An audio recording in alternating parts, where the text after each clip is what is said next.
Kalau pemerintah Provinsi Sumsel nak menggelar festival pas gerhana matahari total tanggal 9 Maret di kawasan Jerebak Ampera, pengurus Yayasan Masjid Agung Plembang malah nak menggelar sholat gerhana atau sholat kusufain. Sekretaris Yayasan Masjid Agung Plembang Ki Agus Ahmad Sarnubi ngatoke, gerhana baik bulan maupun matahari merupakan fenomena langka dan merupakan tanda-tanda kekuasaan Allah.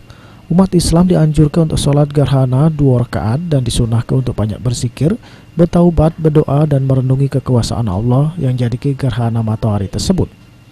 Itulah sebabnya pas gerhana matahari kaget, Masjid Agung nak menggelar sholat gerhana yang juga ada khutbahnya. Rencananya untuk imam nak diimami langsung oleh Imam Besar Masjid Agung Plembang, Kiai Haji Nawawi Denci Al-Hafiz, sedangkan khotibnya Kiai Haji Sarifuddin Yakub.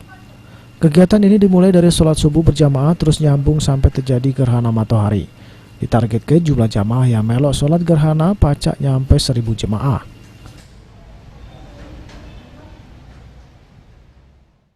Akan diadakan di Masjid Agung Palembang, dan kita juga mengajak para jemaah untuk sama-sama mari kita datang ke Masjid Agung Palembang untuk mengadakan ibadah pada saat datangnya gerhana yang saya sudah utarakan tadi, sholat, kemudian berzikir, dan kita mendengarkan khutbah. Itulah kira-kira yang akan kita lakukan. Untuk imam rencananya siapa nanti?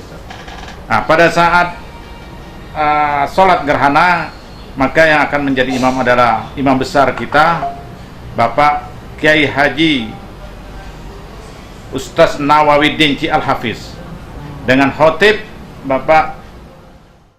Sementara soal adanya festival sampai penutupan Jerebak Ampera, Ahmad Sarnubi ngaku kurang setuju dengan acara tersebut.